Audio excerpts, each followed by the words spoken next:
Should the Minnesota Twins extend Joe Ryan? Let us know what you think in the comments. Recently at Twins Daily, Sam Calder made a video saying now is the time to trade Joe Ryan, which I can see the argument for that. I mean, he's basically looked like an ace. Through 12 starts this season, he has a 2.94 ERA, but a 2.58 FIP, which is actually the sixth best in all of baseball. Combine that with a 22% strikeout minus walk rate, which is ninth best in baseball, and Joe Ryan has quite simply been one of the best pitchers in baseball. So as a counter to Sam's video, I'm making an argument that now is the time to extend Joe Ryan. So as it sits right now, the Minnesota Twins have 1 year remaining after 2026 of team control. It's a mutual option worth $13 million with a $100,000 buyout. Now, mutual option meaning that both sides need to agree to it, and it's kind of assumed that the Minnesota Twins are going to decline the option. They're going to pay him the $100,000 and then go through the arbitration process again and end up seeing what he's worth there. Honestly, especially with how he's performing now, I could see that kind of coming out in the wash, thinking he'll make roughly right around that $13 million mark. But then after 2027, he is scheduled to be a free agent unless the Minnesota Twins buy out 2027 and then extend that extension for another couple of years beyond that. But beyond his productivity, there's a couple other factors at play here. First of all, he's 30 years old already, so he's a little bit on the older end for a player entering free agency. So that he's not going to end up getting a bigger deal like 6, 7, 8 years like maybe a Jose Barrios did a few years ago with the Toronto Blue Jays. And then we look back to the arbitration process last year where the Minnesota Twins decided to quabble over $500,000 with Joe Ryan, which I would assume didn't really sit too well with him. And then you just look at the ownership situation and how they're willing or unwilling to invest in the team. You look at the pending lockout or the CBA that might go into play. And so there's a lot of extenuating circumstances aside from just productivity. But let's look at some recent comps so that we can get a picture of what this might look like for the Minnesota Twins and Joe Ryan.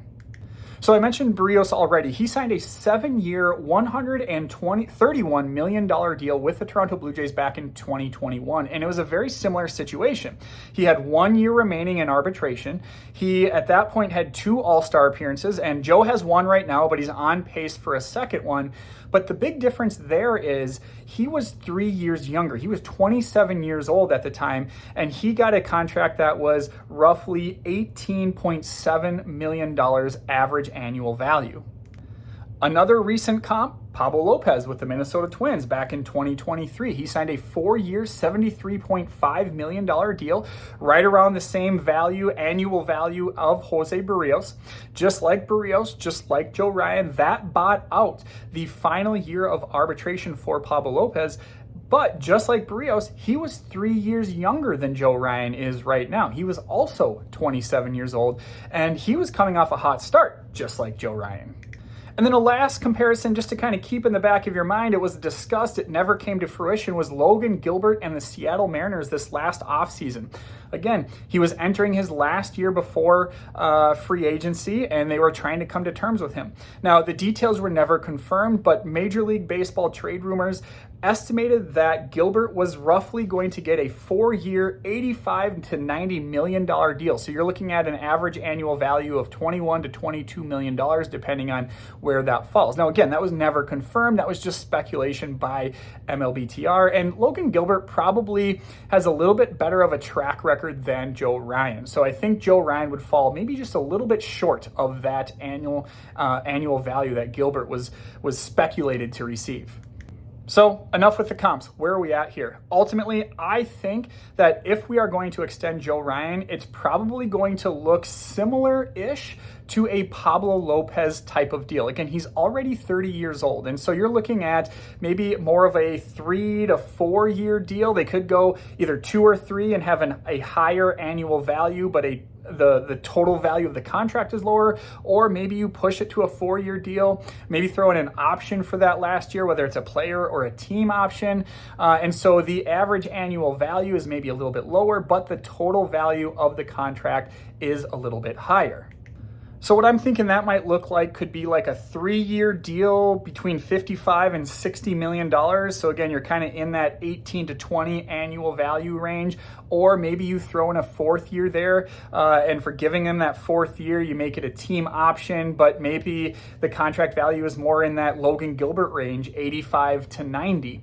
And so again, you're looking closer to 20 million at that point for an average annual value. But I think that's kind of where the Twins want to be, is somewhere in between 18 and 20 average value. And then you go 3 or 4 years, maybe throw an option in there if you are going to go to 4 years, and that might convince Joe Ryan to stay.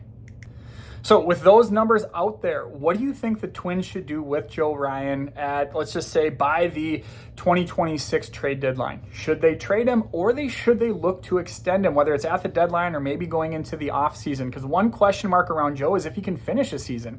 He's had strong starts like this before, but then he fades out in the second half. That's happened multiple times, whether it be due to injury or just being tired, whatever it is, he's tended to fade in the second half.